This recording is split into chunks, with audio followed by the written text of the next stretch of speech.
ओशो, जिन्हें आचार्य रजनीश के नाम से भी जाना जाता है, एक ऐसे आध्यात्मिक गुरु थे जिन्होंने लाखों लोगों के जीवन को अपनी विचारधारा से प्रभावित किया। उनके विचार न केवल आध्यात्मिकता तक सीमित हैं, बल्कि जीवन के हर पहलू में मार्गदर्शन प्रदान करते हैं। ओशो के विचार इतने गहरे और व्यापक हैं कि वे समय के साथ और भी अधिक प्रासंगिक होते जा रहे हैं। आज के इस वीडियो में हम ओशो के कुछ अनमोल विचारों पर चर्चा करेंगे और समझेंगे कि कैसे ये विचार हमारे जीवन को बेहतर बना सकते हैं। ओशो का सबसे महत्वपूर्ण संदेश था, स्वयं को जानो। उनका मानना था कि जब तक हम खुद को नहीं जानते, तब तक हम किसी भी सत्य को नहीं समझ सकते। उन्होंने कहा कि हम दूसरों की नजरों में खुद को देखने की कोशिश करते हैं, जिससे हम अपने वास्तविक स्वरूप से दूर हो जाते हैं। ओशो के अनुसार आत्मज्ञान ही जीवन का वास्तविक उद्देश्य है और यह केवल ध्यान और आत्मनिरीक्षण के माध्यम से प्राप्त किया जा सकता है। जब हम स्वयं को जान लेते हैं तो हम दुनिया को भी सही दृष्टिकोण से देख सकते हैं। ओशो ने प्रेम को जीवन की सबसे महत्वपूर्ण भावना माना। उनका कहना था कि सच्चा प्रेम वही है जो स्वतंत्रता प्रदान करता है। उन्होंने यह भी कहा कि प्रेम में अधिकार की भावना नहीं होनी चाहिए। प्रेम का अर्थ है एक दूसरे को समझना, स्वीकार करना और एक दूसरे को स्वतंत्रता देना। ओशो के अनुसार जब हम प्रेम में बंधन और अपेक्षाएं छोड़ देते हैं, तभी हम सच्चे प्रेम का अनुभव कर सकते हैं। उन्होंने प्रेम को जीवन का सबसे शुद्ध और आनंदमयी अनुभव माना। ओशो ने ध्यान को आत्मज्ञान का सबसे शक्तिशाली साधन माना। उनका कहना था कि ध्यान वह प्रक्रिया है जो हमें हमारे मन की गहराइयों तक ले जाती है और हमें हमारी सच्ची प्रकृति से जोड़ती है। उन्होंने कहा कि ध्यान का अर्थ है वर्तमान में पूरी तरह से जीना, बिना अतीत या भविष्य की चिंता किए। ओशो ने ध्यान की कई विधियां सिखाई, जिनमें से सबसे प्रसिद्ध डायनेमिक मेडिटेशन है। उनके अनुसार ध्यान हमारे जीवन में शांति, संतुलन और आनंद लाता है। ओशो ने धर्म और आध्यात्मिकता के बीच एक स्पष्ट अंतर किया। उनका मानना था कि धर्म एक संगठित संस्था है जो समाज के नियमों और परंपराओं पर आधारित है, जबकि आध्यात्मिकता व्यक्तिगत अनुभव और आत्मज्ञान का मार्ग है। ओशो ने कहा कि सच्चा धर्म वह है जो हमें हमारी आत्मा के करीब ले जाए और हमें हमारे भीतर के सत्य को समझने में मदद करे। उन्होंने पारंपरिक धार्मिक मान्यताओं को चुनौती दी और लोगों को अपने स्वयं के अनुभवों पर भरोसा करने के लिए प्रेरित किया। ओशो का मानना था कि जीवन को पूरी तरह से और आनंदमयी ढंग से जीना चाहिए।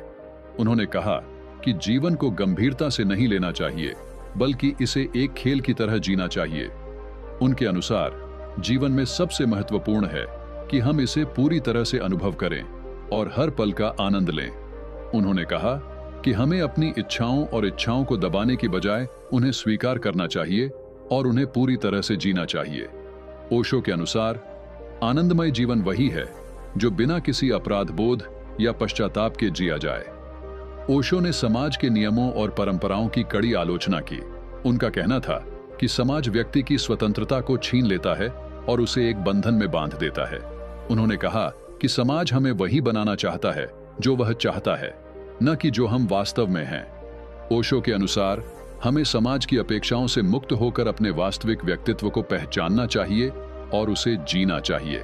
उन्होंने कहा कि हमें समाज के नियमों का पालन करने की बजाय अपने दिल की आवाज सुननी चाहिए। ओशो का मानना था कि मृत्यु जीवन का एक अनिवार्य हिस्सा है और इसे भय की दृष्टि से नहीं देखना चाहिए। उन्होंने कहा कि मृत्यु एक नई यात्रा की शुरुआत है और हमें इसे स्वीकार करना चाहिए। ओशो के अनुसार जब हम मृत्यु को स्वीकार कर लेते हैं तो हम जीवन को और भी गहराई से जी सकते हैं। उन्होंने कहा कि मृत्यु का भय ही हमें जीवन के वास्तविक आनंद से दूर रखता है। ओशो के अनुसार जो व्यक्ति मृत्यु को समझ लेता है वह जीवन को भी समझ लेता है। ओशो ने सहजता और स्वाभाविकता को जीवन का मूलभूत गुण माना। उनका कहना था कि हमें जीवन को जटिल नहीं बनाना चाहिए, बल्कि इसे सरल और स्वाभाविक रूप से जीना चाहिए। उन्होंने कहा कि हमें अपने भीतर की सहजता और स्वाभाविकता को पहचानना चाहिए और उसे व्यक्त करना चाहिए।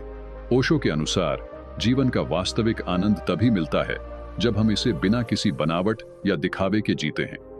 ओशो ने करुणा और सेवा को मनुष्य का सबसे उच्च गुण माना। उनका कहना था कि हमें दूसरों की मदद के लिए हमेशा तैयार रहना चाहिए और करुणा का भाव बनाए रखना चाहिए। उन्होंने कहा कि जब हम दूसरों की सेवा करते हैं तो हम अपने भीतर के अहंकार को समाप्त करते हैं और आत्मज्ञान की ओर बढ़ते हैं। ओशो के अनुसार करुणा और सेवा का अर्थ है दूसरों की खुशी में अपनी खुशी खोजना और उन्हें उनके दुख से मुक्ति दिलाना। ओशो का मानना था कि जीवन को पूरी तरह से जीने का एकमात्र तरीका है वर्तमान में जीना। उन्होंने कहा कि हमें अतीत की यादों और भविष्य की चिंता से मुक्त होकर वर्तमान क्षण का पूरा आनंद लेना चाहिए। ओशो के अनुसार जब हम वर्तमान में जीते हैं तो हम अपने जीवन में शांति और संतुलन पा सकते हैं। उन्होंने कहा कि वर्तमान ही जीवन का सबसे महत्वपूर्ण क्षण है और हमें इसे पूरी तरह से जीना चाहिए। ओशो के अनमोल विचार हमें जीवन के हर पहलू में मार्गदर्शन प्रदान करते हैं। उनके विचार न केवल आध्यात्मिकता तक सीमित हैं, बल्कि वे हमारे व्यक्तिगत, सामाजिक और मानसिक विकास में भी महत्वपूर्ण भूमिका निभाते हैं। ओशो ने हमें सिखाया कि जीवन को कैसे जीना चाहिए, प्रेम को कैसे समझना चाहिए और ध्यान के माध्यम से आत्मज्ञान कैसे प्राप्त करना चाहिए। उनके विचार आज भी उतने ही प्रासंगिक हैं जितने कि उनके समय में थे। इस वीडियो के माध्यम से हमने ओशो के कुछ महत्वपूर्ण विचारों पर चर्चा की और समझने की कोशिश की कि कैसे हम इन विचारों को अपने जीवन में लागू कर सकते हैं।